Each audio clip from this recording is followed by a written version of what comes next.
Sering saya ngasih contoh ketika seorang bekerja ya dengan gaji 3 juta, yaitu setiap hari masuk Senin sampai Sabtu. Itu kalau kita hitung kalkulasi ya, itu kira-kira saja ya, kira-kira saja. Itu satu hari itu dikruskan itu sekitar 100.000 lah. Sehingga 3 juta, kira-kira aja, lebih dikit ya. Nah, ketika dia dikasih lembur, biasanya lembur itu nilainya 2 kali lipat. Ya, 2 kali lipat atau lebih banyak lah. Eman kalau nggak diambil. Jadi ketika seseorang itu sholat misalnya duhur ya, duhur di masjid misalnya ya.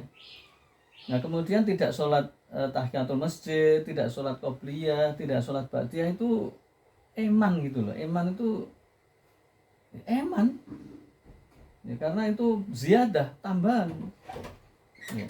Sedangkan sholat wajib itu kan itu kewajiban, itu ya haknya Allah harus dipenuhi.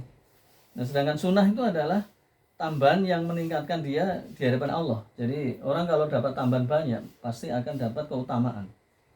Nah termasuk sholat qiyamul lail ya. Jadi memang kalau kita nggak sholat tahajud, kita nggak sholat hajat, kita nggak sholat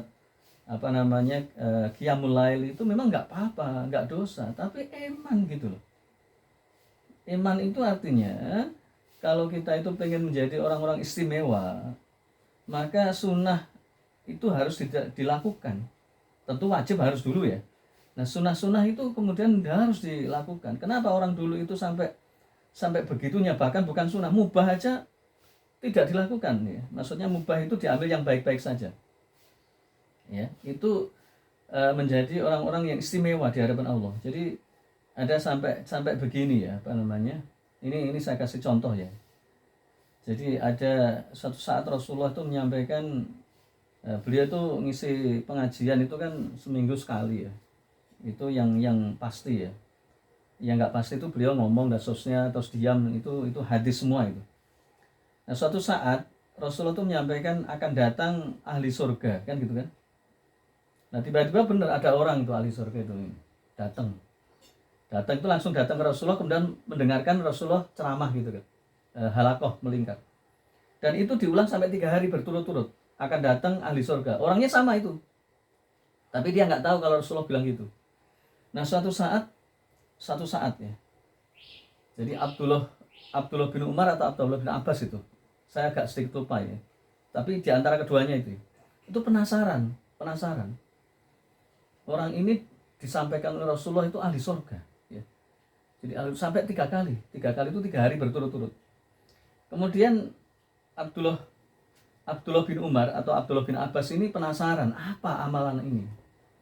Kemudian beliau bilang ke si Fulan ini yang disebutkan Rasulullah ini, beliau, Fulan, saya punya masalah dengan rumah tangga saya, bolehkah saya nginap di rumahmu?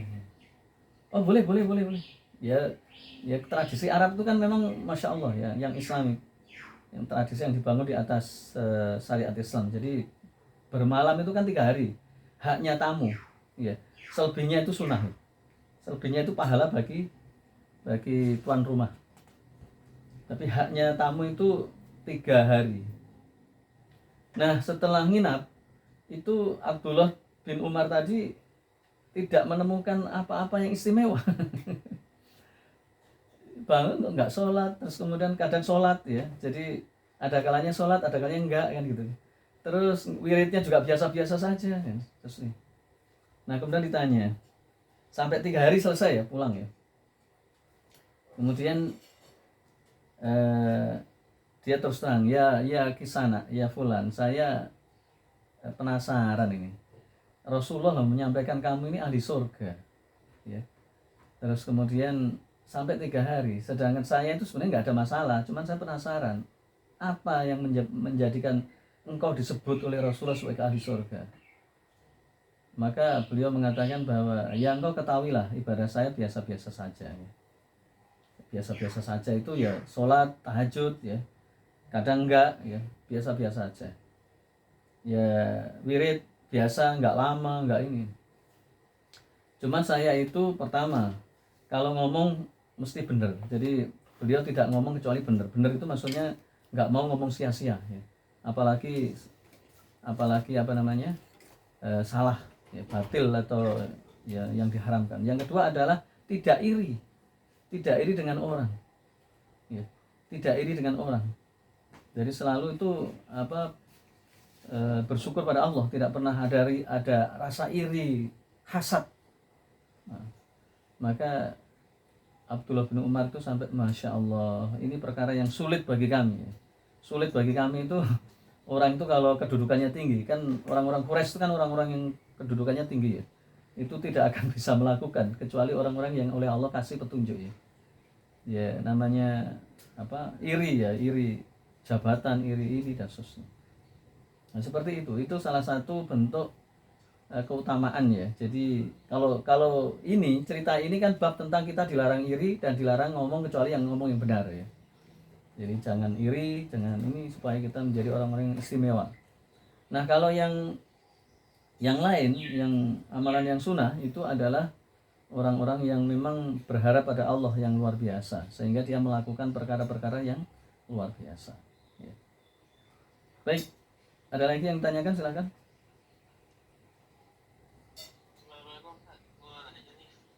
Assalamualaikum warahmatullahi wabarakatuh.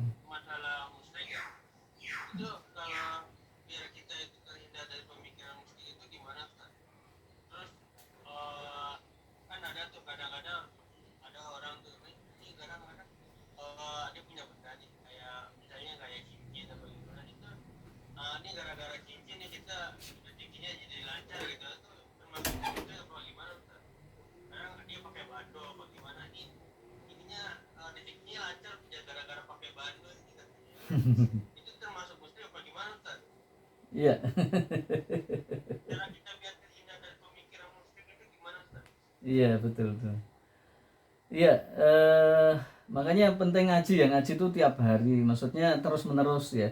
Bukan saja ngaji dalam pengertian ini, tapi ngaji Al-Quran ya, supaya dihindarkan dari perbuatan buruk ya. Saya akan kisahkan proses terjadinya kesyirikan ya. Itu memang tidak langsung ya. Yang pertama, kalau orang itu jarang berdoa, jarang sholat, jarang tilawah, itu mudah sekali digoda oleh setan. Setan itu membisikkan dalam diri kita itu 24 jam. Meskipun kita tidur. Setan yang paling mengerikan, memang dua-duanya mengerikan. Yang pertama dari kalangan jin, itu nggak bisa lihat. Jadi kalau saya gambarkan begini ya, ilustrasinya begini. Jin ini berbentuk apa ya? Kalau fakta jin itu macam-macam ya. Ada kalanya berbentuk monyet, ada kalanya berbentuk macam-macam ya. Tapi dia berada dalam alam lain, tapi menyatu tapi dalam alam lain gitu ya. Dia bisanya itu membisiki dalam diri kita. Jadi kalau jin itu sebelah kiri ya. Kalau malaikat sebelah kanan. Jadi malaikat dan jin itu membisikkan, saling berperang, dan itu masuk ke dalam diri kita, hati dan pikiran ya. Nah ini berperang 24 jam sehari terus menerus. Makanya ada kata-kata dalam kita itu, kata-kata yang baik, kata-kata yang buruk ya. Misalnya contoh ya, ketika kita ingat ini mau ngaji, ini berperang di dalam diri kita ini. Waduh, ngaji enggak ya? Aduh, ngantuk ya. Maka malaikat bilang, dah ngaji itu penting supaya nanti kita dapat ilmu dan dapat ibadah lebih semangat, dakwah lebih lancar.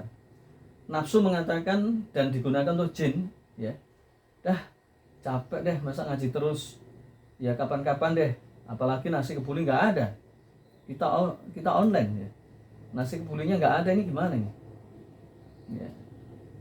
Jadi dari kemarin nasi kebulinya kosong terus ya. Kapan-kapan dong nasi kebuli, nah dan seterusnya itu.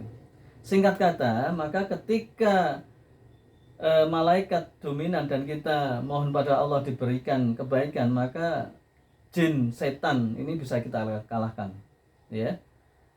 Dan kalau kita itu sebaliknya, kita jarang berdoa, jarang sholat, jarang melakukan amalan-amalan yang sunnah, yang baik, maka akan mengalahkan kebaikan ya. Itu tergantung pada seseorang ketika dia beramal, dan pertarungan ini terus menerus. Nah, ketika seseorang yang tadi ditanyakan ya, Kenapa orang itu syirik? Yaitu awalnya memang dia tidak beribadah. Kalau toh ada yang beribadah, tadi saya contohkan di muka tadi, ada seorang ahli ibadah kok syirik, melakukan perbuatan syirik dan dia tobat sampai dia menangis. Itu karena dia lalai. Lalai itu ya lalai ya. Gimana ya? Lalai itu dia itu tahu tapi lalai gitu, tergoda gitu. Jadi misalnya, nah ini pentingnya kita menanamkan keimanan. Misalnya begini ya. Saya tahu pergaulan itu akan salah, tapi karena nggak enak pada teman, maka kita turuti. Ternyata teman itu menjebak kita dalam perbuatan yang salah. Nah itu namanya lalai. Ya, makanya kita perlu prinsip. Saya butuh teman, itu fitrah. Tetapi ketika teman saya itu mengajak ke dalam keburukan, ya kita tolak. Nah untuk menolak ini kan nggak gampang. Untuk menolak ini kan harus punya ilmu, punya iman.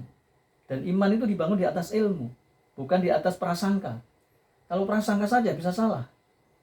Oh, saya ada teman saya ngundang, kan ini ya apalagi mencari dalil ya. Padahal kita tahu teman itu teman yang salah. Nah, kita mencari dalil. Nah, itu contohnya begitu ya. Nah, termasuk kesirikan. Kesirikan ini kan mulanya dari masalah ekonomi, kan gitu kan? Jadi kesirikan itu mulai dari masalah ekonomi. Dari dulu sampai sekarang, sampai akan datang. Kenapa para koruptor, para pedagang yang pengen kaya itu ke dukun? Ya mereka jarang sholat. Ya, kalau toh sholat tuh yang kejadian lebih jarang lagi adalah ketika dia sholat tapi masih ke orang pintar, itu gara-gara pertemanan. Ada semacam begini ya, saya bongkar rahasianya di kalangan artis dan di kalangan para pejabat, termasuk di sini adalah para pedagang. Itu biasanya dia punya teman itu ya ke sana toh, ke orang pintar. Kalau sekarang orangnya bilangnya orang pintar. Ki Joko Gledek atau Ki Joko. Kenapa kok Joko ya? Saya juga nggak ngerti. Ki Joko siapa? Ki Joko. Untung di sini nggak ada Pak Joko ya. Nggak ada Pak Joko ya. Adanya Pak Widodo. Nggak ada Pak Joko, adanya Pak Widodo. Bukan Pak Widodo, bukan Ki Joko Widodo. Gitu. Di antara teman-teman itu begitu. Jadi para pedagang, para menteri, para pejabat, ya, para artis, yaudah, kan mereka kan punya komunitas kan. Orang pendatang baru pasti ikut komunitas itu. Dan akan disarankan, dah kamu ke orang pintar dulu loh. Saya sholat dulu saya ngaji itu disarankan tidak boleh begitu. Itu kan ini juga bagian dari ikhtiar kan gitu kan. Ini bagian dari ikhtiar, kan Allah merintahkan ikhtiar loh, mencari-cari dalil. Akhirnya apa? Akhirnya yaudah karena pertemanan ya. Akhirnya masuklah terjebak ke dalam dukun. Padahal di dalam hadis dikatakan barang siapa mendatangi, itu sampai saya hafal ketika tahun 87 ketika saya di Sanawiyah ya. 85 malah. Kalau 87 itu kan SMA ya. Barang siapa mendatangi juru nujum atau dukun, bukan dukun beranak ya. Dukun itu ya. Maka tertutuplah tobatnya 40 malam. Ya, itu kalau mendatangi. Dan barang siapa mempercayai kata-kata dukun atau orang pintar tadi, maka kufur dia. Ya, Masya Allah. Apa nggak ngerti? Ya. Jadi sebenarnya orang pintar itu orang bodoh. Nggak ada orang pintar itu di situ. Ya. Itu sama dengan orang bodoh menyerumuskan ke dalam kesirikan. Ya. Pakai ini. Memang oleh Allah diuji. Ya memang begitu Allah ya. Kalau orang itu lari dari Allah, udah dikasih tuh. Biar tambah kufur. Nanti habis itu oleh Allah dikasih berupa ujian malapetaka. Supaya apa? Supaya tobat. Kok nggak ngerti-ngerti lagi, masih ke dukun lagi, dikasih lagi memang. Tapi oleh Allah dikasih. Jadi Allah memberikan musibah itu sebenarnya sayang supaya hambanya itu mikir. Nah ternyata benar. Saya kasih contoh yang paling sederhana, orang teman saya yang jualan material tadi, itu oleh Allah dikasih musibah sampai dia menangis-nangis. Akhirnya dia tobat. Apa yang dia lakukan itu salah. Ya. Jadi demi Allah saya bersumpah ya, karena ini saya menyaksikan sendiri orang-orang yang kedukun dan seterusnya itu memang awalnya enak, karena memang begitu, ini namanya ujian ya. oleh Allah dibiarkan, kan dia lari dari Allah ya. Dia lari dari Allah. Maka Allah kasih yang namanya kemudahan. Sehingga dia mengatakan, oh bener kan, saya ke dukun, akhirnya temannya bener kan, kamu untung kan. Padahal itu untung sesaat. Habis itu dia akan menangis, dia akan punya musibah berkali-kali. Gara-gara dukun. Bahkan musibahnya jauh lebih buruk daripada dia memperoleh rezeki tadi. Taruhlah rezeki dia itu misalnya 100 juta misalnya ya, maka menangisnya dia itu mungkin 200 juta. Lebih parah daripada yang dia peroleh.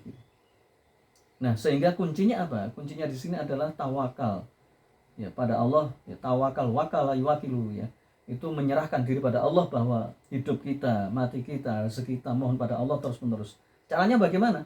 Caranya beribadah dengan sungguh-sungguh, berdoa sungguh-sungguh, ngaji dengan sungguh-sungguh. Kemudian beramal dengan sungguh-sungguh,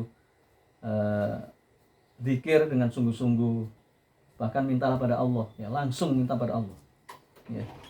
Karena Allah itu kan kita minta itu kan terserah yang memberikan, tapi kita dilarang putus asa terus-menerus ya. Jangan sampai kita itu dikte Allah. Saya berdoa kok belum dikasih, padahal Allah butuh. Kamu serius enggak? Serius itu ya rajin berdoa, rajin beribadah, rajin untuk berbuat kebajikan. Berdoa saja tapi ibadah enggak, dakwah enggak, ngaji enggak, gimana mau dikasih? Dan seterusnya ya. Itu yang yang harus dilakukan oleh orang-orang yang supaya terhindar daripada kesirikan. Jadi pertama adalah beribadah ya secara umum ya, sholat, puasa, melakukan amalan-amalan yang wajib. Yang kedua adalah berdoa terus-menerus ya. Ya, doanya kan banyak itu, misalnya ya Allahumma inni a'udzubika misalnya minal hasad atau wariya wasirk ya wal kibr wa nifaq ya. Ya Allah, hindarkanlah aku dari sifat syirik, kemudian nifak, kemudian kiber sombong, wasum'ah, wariya dan seterusnya. Atau misalnya Allahumma inna nas'alukal hidayah. Ya Allah, aku mohon padamu hidayah, wal huda wa tuqa dan takwa wa istiqomah. Ya Allah, aku minta kepadamu kebaikan di dalam segala sesuatu, hindarkanlah aku dari kesirikan. Ya minta pada Allah. Nanti Allah akan turunkan kemudahan itu. Ya, semua gampang kok, semua ada jalannya. Tapi harus sabar. Ya, jangan seperti orang-orang yang awam. Yang pernah saya ceritakan itu ya. Ini adiknya jamaah saya. Saya punya jamaah di Depok itu yang 8 tahun ngaji terus ya. Itu pernah cerita adiknya itu ketika kena musibah kemiskinan, disuruh sama jamaah saya, sama kakaknya itu, untuk beribadah dan memohon pada Allah. Maka dia bilang, wah nanti kalau saya berdoa lama banget ya. Jadi dia sudah begitu. Jadi kalau minta Allah itu katanya lama. Saya butuhnya cepat. Waduh. Emang Tuhan lu, kamu itu manusia ntar lagi juga mati, ngatur-ngatur segala kan gitu kan. Ya, jadi akhirnya memang benar dia ke dukun ya, habis itu mudah kan dia mintanya kan cash instan ya, namanya juga instan ya. mangga instan ya, enak pertama nggak enak berikutnya. Begitu kemudian oleh Allah diuji istidraj ya, sudah ke dukun, nggak sholat, nggak ibadah ya, maka datanglah rezeki. Wah, dia tertawa-tawa, nggak apa-apa, biarin aja. Dia tertawa kan, wah bangga dia ke dukun, uangnya banyak, nggak pakai lama, setahun atau berapa itu, cepet sekali kok.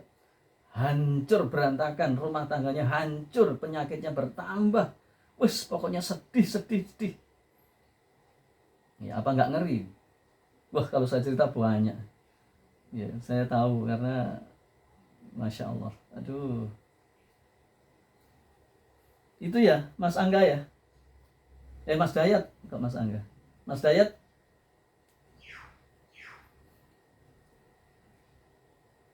Ada lagi mungkin yang lain? Ustaz, Ya.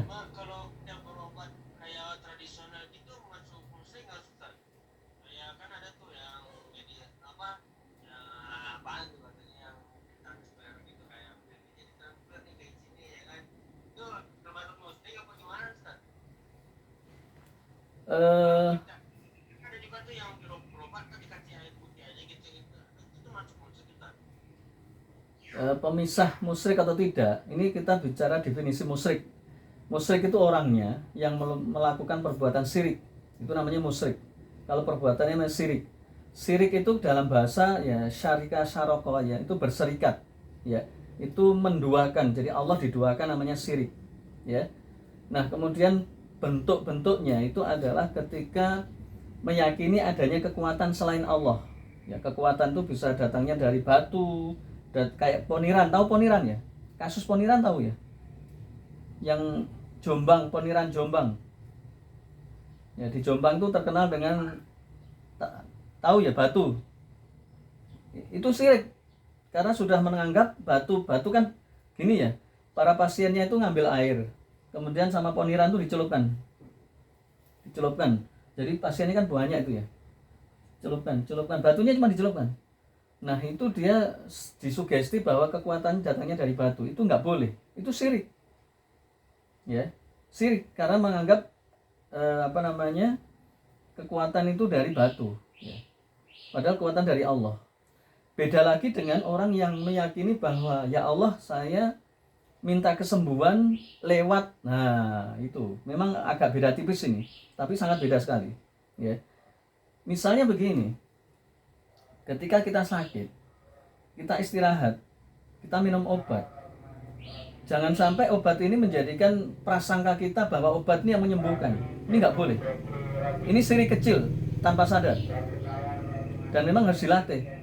Ya, kita harus yakin bahwa kesembuhan datangnya dari Allah lewat obat ini. Ya, berarti bisa obat, bisa buah. Bahkan begini, saya ajarkan begini ya. Ketika kita sakit, kita istirahat, maka ketika kita makan, ya, kalau saya pribadi ya, ini cerita pengalaman. Ketika saya sakit, maka saya suruh anak saya untuk tolong belikan sate dan gulai. Pokoknya yang enak-enak. Kebuli lewat.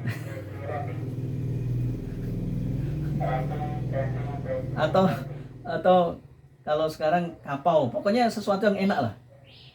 Atau nanti kebuli ada spesial khusus ya. Ya, itu yang ini demi Allah, saya cerita pengalaman nih. Kemudian saya berdoa begini, ya Allah, berilah kesembuhan lewat makanan ini. Jadi itu pertama doa, saya serahkan pada Allah. Yang kedua, saya mensugesti diri saya sendiri. Jadi saya ini ada dasarnya loh ya. Jadi Ibnu Sina, bapak kedokteran Muslim, itu pernah mengatakan bahwa separuh kesembuhan itu adalah sugesti atau pikiran kita. Ya, makanya saya tahu ini. Jadi obatnya itu sate, saya tuh sate dan gulai. Ya, nggak pakai lama. Jadi sate gulai, jadi ini ada sate, ada gulai, kemudian ada jeruk anget, kemudian ada ya, pokoknya yang enak-enak, buah yang ini ya, buah yang saya sukai ya, entah mangga, entah naga ya. Kemudian saya berdoa, ya Allah, lewat ini saya mohon kesembuhan supaya saya bisa beribadah, bisa dakwah dan seterusnya lebih kuat. Ya. Makanya saya bilang ke anak-anak, tolong belikan obat. Yang dimaksud obat itu sate. Ya. Bukan obat-obat itu, tapi sate. Sate kambing, ya itu di Al-Azhar ini. Ini bos kebuli kok nggak muncul-muncul ini bos kebuli.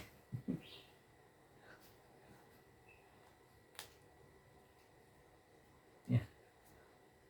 Itu ya. Ini bisa Anda praktekkan ya. Ya Mas Angga ya. Mas Dayat kok Mas Angga, keliru Mas Dayat ya. Nah, kemudian apakah obat-obat tradisional itu syirik? Nah, sekarang Mas Dayat perhatikan ya. Ini memang ada agak-agak mirip ya. Kalau yang dilarang oleh Rasulullah itu adalah, dan ini juga yang pernah dilakukan oleh orang-orang desa tradisional ya, itu kalung berbentuk apa itu? Kalung berbentuk taring itu ya. Ini yang dulu pernah saya lihat. Maka di zaman Rasulullah itu ada yang dibungkus. Maka Rasulullah mengingatkan itu kan biasanya anak kecil itu dikasih nih ya, dikasih kalung, kemudian ada dibungkus. Itu sudah ada di zaman Rasulullah. Maka Rasulullah suruh menarik itu kemudian dibuang. Itu tradisi yang perdukunan dari dulu sampai sekarang. Kalau sekarang agak berkurang ya, tapi pernah saya melihat ya. Jadi ada kalanya itu orang-orang tertentu itu melindungi anaknya itu dengan jimat-jimat. Nah, itu udah nggak boleh. Itu syirik. Nggak boleh. Ya. Nah, kalau tradisi-tradisi obat tradisional, misalnya jamu, misalnya apa ya, kalau bahasa Jawa itu sembuhan ya, atau obat-obat kelor, daun kelor itu masih boleh ya, karena orang dulu itu tidak bisa memberikan penjelasan secara ilmiah, tetapi mereka dari turun temurun ya. Misalnya kita ada anak ya yang ikut ngantar jenazah, tiba-tiba sakit perutnya atau apalah, itu sebenarnya ada ilmiahnya, tapi orang dulu nggak ngerti apa itu ilmiah. Yang mereka tahu itu daun kelor itu bisa menyembuhkan penyakit. Nah, sekarang kan bener kan ya, daun kelor. Terus kemudian bawang putih, bawang merah itu kan sebenarnya ada. Nah, jadi yang garis-garis tengah pemisahnya antara syirik dan tidak tentang perkara tradisional adalah kalau itu dinisbatkan kepada sebuah kekuatan selain Allah itu sudah nggak boleh. Jadi kayak kalung tadi ya, itu tidak boleh. Atau misalnya apa yang tradisional ya, jadi kalau punya keris itu sebenarnya boleh-boleh saja ya. Keris, tahu keris kan, yang orang-orang Jawa itu ya. Tapi yang tidak boleh adalah ditaruh di atas yang itu menisbatkan adanya kekuatan, itu sudah nggak boleh. Tapi kalau kerisnya itu cuma dipajang untuk sebagai apa namanya, untuk seni, itu boleh ya. Jadi ini memang beda tipis, tergantung keyakinan ya. Memang begitu, antara syirik dan tidak itu tergantung keyakinan. Kalau keyakinannya keris itu punya kekuatan yang luar biasa selain Allah, itu sudah syirik ya. Coba sering-sering baca ayat kursi ya. Jadi mari kita baca sama-sama ayat kursi. A'udzu billahi minasyaitonir rajim. Bismillahirrahmanirrahim. Allahu la ilaha illa huwal hayyul qayyum. La ta'khudhuhu sinatun wa la nawm. Lahu ma fis samawati wa ma fil ard. Man dalladhi yasfa'u indahu illa bi'idnih. Ya'lamu ma baina aydihim wa ma khalfahum wa la yuhituna min syai'in min ilmihi illa bima syaa. Wasi'a kursiyyus samawati wal arda wa la ya'udu hibduhuma wa huwal aliyyul azim. Nah itu ya, itu ayat kursi itu tolong dibaca berulang-ulang dan terjemah ya. Jadi tidak ada kekuatan di muka bumi ini kecuali kekuatannya dan atas izinnya gitu ya.